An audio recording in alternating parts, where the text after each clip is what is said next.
Kannur പാനൂരിൽ steel ബോംബെന്ന് സംശയിക്കുന്ന വസ്തുക്കൾ കണ്ടെത്തി. പാനൂർ മുളിയാത്തോടിലെ സ്വകാര്യ വ്യക്തിയുടെ തോട്ടത്തിൽ ബോംബ് സ്ക്വാഡ് പരിശോധന നടത്തുകയാണ്. സുനിൽ ഐസക് വിവരങ്ങളുമായി. സുനിൽ, എന്താണ് സംഭവം?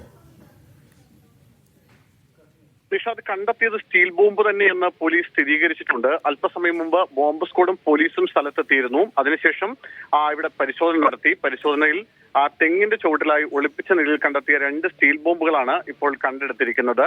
ഈ ബോംബുകൾ ഇപ്പോൾ നിർവീര്യമാക്കുന്നതിനായി സ്ഥലത്ത് നിന്ന് മാറ്റിയിട്ടുണ്ട്. ഒരു സ്വകാര്യ വ്യക്തിയുടെ ആളൊഴിഞ്ഞ പറമ്പിൽ നിന്നാണ് ഇത്തരത്തിൽ 2 സ്റ്റീൽ ബോംബുകൾ കണ്ടെത്തിയിരിക്കുന്നത്.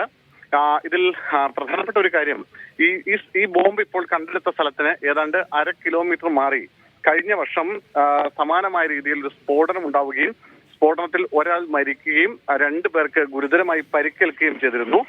കഴിഞ്ഞ വർഷം ഏപ്രിൽ മാസം 5-ന് പുലർച്ചെയാണ് മുളിയാത്തോടിനടുത്ത് ഒരു നിർമ്മാണത്തിലുള്ള വീടിന്റെ ടെറസിന് മുകളിൽ സ്ഫോടനം ഉണ്ടാവുകയും ഡിവൈഎസ്പി പ്രവർത്തകനായ ഷെറിൽ എന്നൊരാൾ കൊല്ലപ്പെടുകയും ഒപ്പം 2 പേർക്ക് ഗുരുതരമായി പരിക്കേൽക്കുകയും ചെയ്തത്.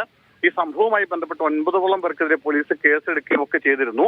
എന്തായാലും ഈ സംഭവം നടന്നതിന് തൊട്ടടുത്ത് തന്നെ, അതായത് ഈ സ്ഫോടനം നടന്നതിന് തൊട്ടടുത്ത് നിന്നാണ് ഇപ്പോൾ 2 സ്റ്റീൽ ബോംബുകൾ കൂടി കണ്ടെടുത്തിരിക്കുന്നത്. പോലീസ് എന്തായാലും സ്ഥലത്തെത്തി പരിശോധന തുടരുകയാണ്.